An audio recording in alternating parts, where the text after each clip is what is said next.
still have. Yes, Master. Hey guys, welcome back. You notice I'm sitting in front of my computer again. It's getting kind of late and I don't know when this is going to be up, but here we go. Today I'm going to be reading another piece of fan fiction to you. I'm going to be reading this one chapter at a time, so you guys are going to have to wait until the next one, or just read it because I'm going to be posting a link to the story on fanfiction.net down below.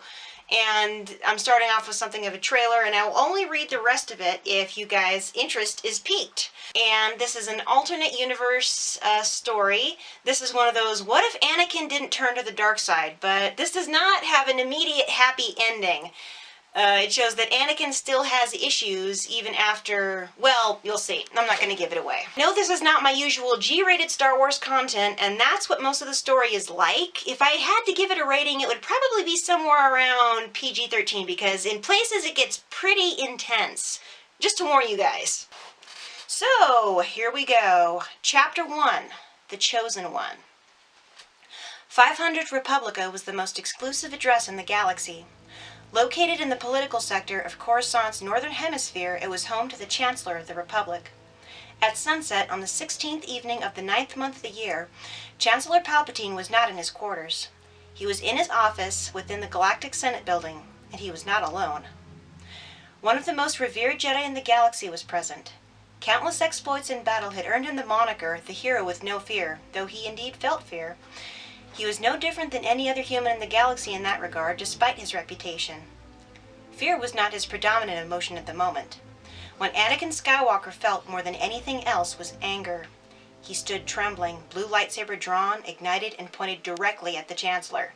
"He's a Sith Lord," exclaimed his inner voice. "He betrayed you. He lied to you and the entire Republic. He's the one who orchestrated this entire war. Kill him!" As if reading Anakin's thoughts, Palpatine addressed him. "Are you going to kill me, Anakin?"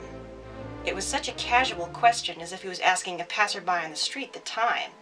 Clearly he felt no fear at the idea of being killed. Either he was bluffing or saw Anakin as no threat. Anakin glowered.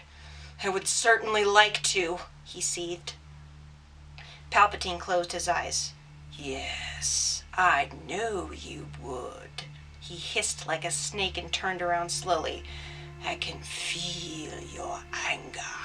It gives you focus, makes you stronger." Anakin prepared to lift his lightsaber high and strike at the evil man. Something stopped him. "Wait.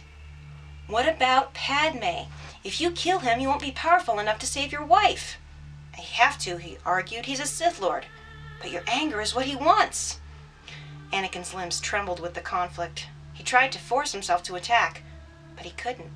He's unarmed. It would be murder. "You must! He's evil!" "He's my friend." "He's a Sith!" "He's the leader of the Republic." "He's evil!" "Padme is going to die." "He is evil!" By the way, this is all an inner monologue for him. The conflict became too much, and Anakin gave a loud cry, bringing down his lightsaber to strike at Palpatine. From somewhere under his voluminous sleeve, Palpatine produced something long and thin with an almost pearlescent finish. Within a second he had ignited a blood-red lightsaber, the color of the Sith. With inhuman strength and speed, he blocked Anakin's slash and wheeled around to face his attacker. "You will not join me." Anakin glowered at him with venom. "No." "Then you will die," snarled the Chancellor. He gave a feral shriek and moved into attack, spinning like a top and dealing 3 hard, vicious blows to the young Jedi. Anakin blocked him, astonished at his speed, before moving in with a counterattack. He swung as fast as he could, speed augmented with the Force, trying to ignore the surge of adrenaline his anger and hatred brought to him. All he knew was how much he hated the man he fought. But at the same time, with every blow, a part of him didn't want to fight. "You can't kill him," it said desperately. "He knows how to save Padme." "Why should I believe him? He's lied from the beginning." And so Anakin continued to pummel the Chancellor with blows. Each one was deflected with hardly a pause and countered with another vicious slash. Sabers whirled like windmills, red meeting blue, blue meeting red in a storm of fiery blades. Within minutes it became clear that Palpatine had the upper hand. He seemed to be toying with the young man, teasing him with openings only to attack before Anakin had the chance to take them. Normally in a duel there would be taunts tossed back and forth. It had happened to Anakin in his duel with Count Dooku, but this time there was no taunting, at least at first. Anakin was too occupied in fending off the monster to say anything. Then their blades met and did not move. Sparks flew and crackled. The sharp smell of ozone filled the air. Palpatine leered at Anakin. "It is pointless to resist. You are using the dark side as we speak. Your anger and hatred are strong." Anakin twirled his blade to throw Palpatine's saber aside with a growl, then whipped around to come at his head. This swing was also blocked, sending more sparks into the air. "Give in. You know that once I am gone, any chance of saving your wife will be lost," said the Chancellor in a low voice. "You don't care about her," growled Anakin.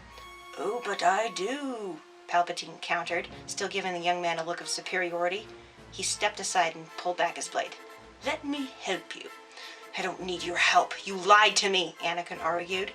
"You reject me." Palpatine's expression grew hollow. "So be it." The voice came in a loud croak, and all pretense fell away. Anakin recoiled as all doubt was erased in his mind. All he saw now was pure evil. He moved in again, on the attack, swinging for arms, legs, torso, anything within reach. He continued to be amazed that the Chancellor blocked them all and gave a counterattack that Anakin was hard-pressed to block. He gathered strength with a deep breath, reaching for the Force, then unleashed it upon his adversary in the form of a hard force push. Palpatine was caught off guard and flew backward with a cry, slamming into the wall. His lightsaber rolled from his fingers. Anakin gave a grim smile of satisfaction and leapt over the desk that stood between him and the Chancellor. But Palpatine only glared and lifted his hand.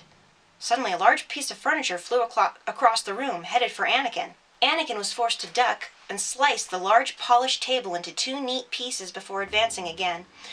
His progress was arrested by another piece of furniture it has advanced on him. This was avoided with a tuck and a roll to the left.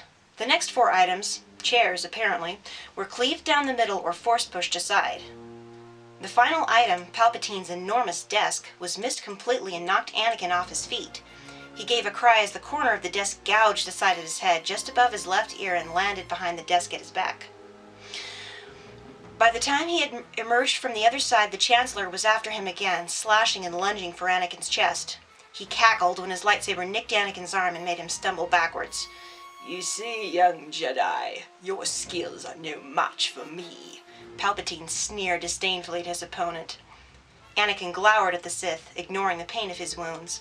If anything, it only increased his determination to strike this Dark Lord down.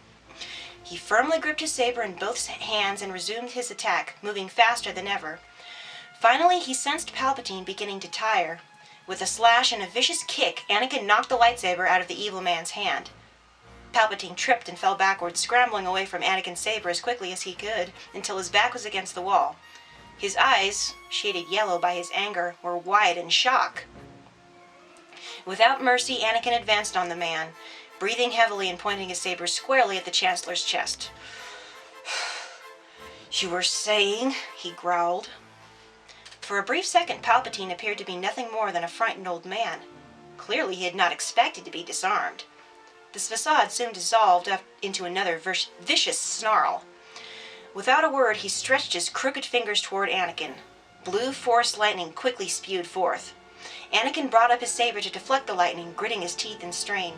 Tendrils of the deadly electricity reached him and made him wince, but he persisted in fending off the deadly barrage. To his horror, he found out, in sending electricity back to Palpatine, the old man began to grow disfigured and scarred before his eyes. For a moment, he felt sympathy for the old man. That moment was short. After all, if Palpatine was weakening, so was his lightning. In a minute, the lightning did begin to slack off, leaving the Chancellor with horrible folds of drooping flesh on his forehead, as if his skin had begun to melt off. Palpatine panted, apparently exhausted, and surprised at how well Anakin was holding up. "I can't hold on," he rasped. Then I lost my place, weakly. "Too weak." Anakin glared at him. "You lie," he seethed, rearing back with his lightsaber. "This ends now." Palpatine's face contorted with momentary fear, then burning hatred. With a shriek of rage, he reached out his arm and called the dropped saber back into his hand. In a single blinding motion, he deflected Anakin's blow and then made a quick slash at the young warrior's right leg. Anakin never saw it coming. Too late, he brought his own saber around to block, but Palpatine's blade had already made contact. A searing, agonizing pain exploded in his knee, making him scream and collapse to the floor. He forced himself to open his eyes to see the damage, and froze in complete horror.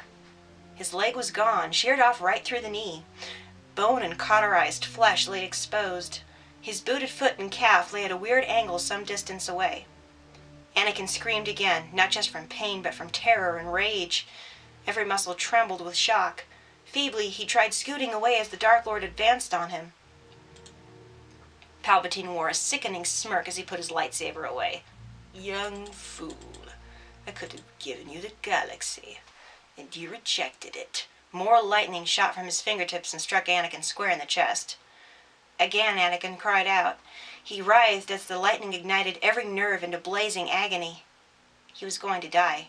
But Padme, his inner voice protested. What about Padme? Slowly the Sith shook his head as he prepared to subject Anakin to another round of frying. "Poor Senator Amidala," he said with mock sympathy. "Now she will die, and it will be all your fault." Every word was punctuated by a single step toward Anakin until he was sneering right in Anakin's face.